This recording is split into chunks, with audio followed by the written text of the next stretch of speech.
Sedona is one of the top hiking destinations in Arizona. With its stunning red rock formations and endless opportunities for outdoor adventures, it's a pretty popular vacation spot. But with that growing popularity comes one of the biggest challenges of those crowded locations, finding a camping spot. I first visited Sedona in 2018 when I was driving a Class C RV around to all of the U.S. national parks west of the Mississippi River. It was a great trip, but on that trip, we ended up making Sedona just a day trip as the campgrounds in the area were full when we arrived. Instead of staying overnight and spending a couple of days hiking, we just parked and hiked out to Devil's Bridge and then left the area. It was a nice hike, and I did want to return to Sedona at some point in the future. I finally came back in April of 2024 during a Utah-Arizona road trip in my truck camper. I wanted to spend a couple of days in the area this time, so it was really important to me to try to find a place to camp overnight. I drove down from the Page, Arizona area, so it was a little bit of a drive to get there, and I had done a short hike in the morning, stopped to get some groceries, etc. And so by the time I made it to Sedona, it was starting to get a little bit late. And then, no surprise, I couldn't find a place to camp. All of the campgrounds I drove past were full, and several of the places I had looked at ahead of time on freecampsites.net were no longer in areas open to camping. By the way, if you haven't used freecampsites.net yet, it is a great website to help look for boondocking and dispersed camping sites. You can also consider apps like Campendium or iOverlander if you prefer a different source.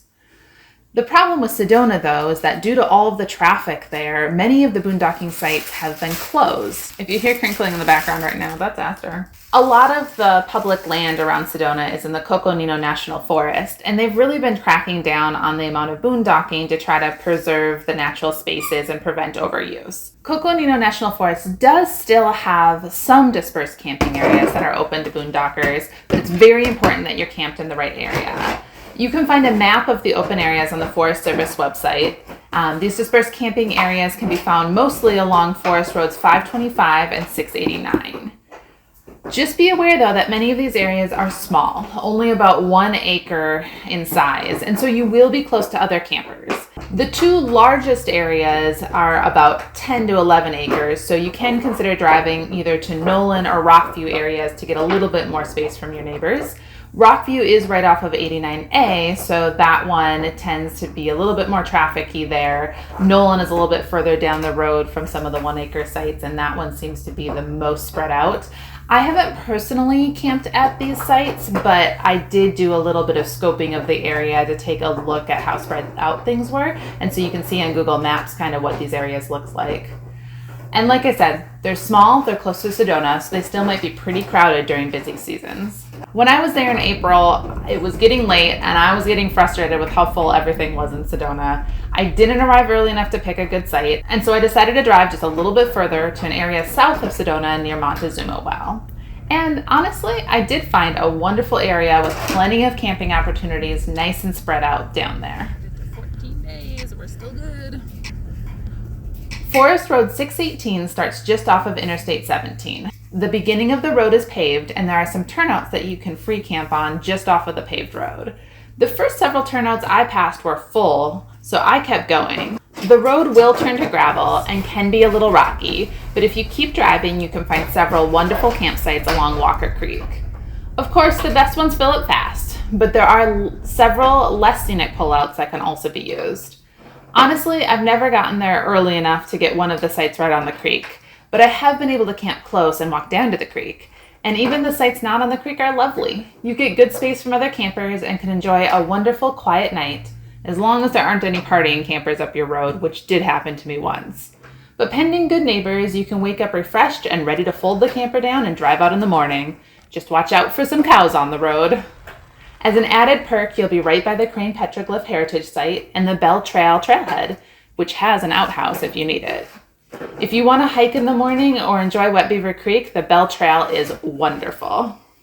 Overall, finding a good camping site in or near Sedona can be a little challenging, but there are still free camping options available in the area if you're willing to drive a little bit further to get them. Just remember that these areas are free without amenities, and so you'll need to plan to leave no trace and pack out everything you pack in. Please try to leave these areas nicer than you found them.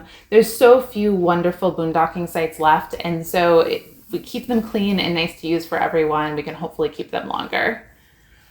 Also, as a side note, if you don't want to free camp, there are several other camping options in the area, but as stated before, they do fill up super quickly. So if you know your arrival date far in advance, your best bet is to make a reservation. You can either make a reservation at a local state park like Dead Horse Ranch State Park, or in the National Forest at campgrounds like Manzanita, Pine Flat, or Cave Springs. Some of the National Forest campgrounds do also offer some first come first serve options, but don't count on those if you arrive on a weekend or later in the day. Campgrounds like Cave Springs and Manzanita and Oak Creek Canyon offer restrooms, picnic tables, and easy access to hiking trails. They do fill up super fast, so again, that reservation is really important. And if you're traveling in an RV, you can check out one of the local RV parks or Dead Horse Ranch State Park, both of which offer hookups and easy access to Sedona's attractions. So that's been my experience camping in Sedona. I think it's well worth it to head up and enjoy some of the free camping and wonderful hiking in the area. But have you camped in Sedona before? If you have some favorite spots in the area, let us know in the comments below. Until next time, happy camping.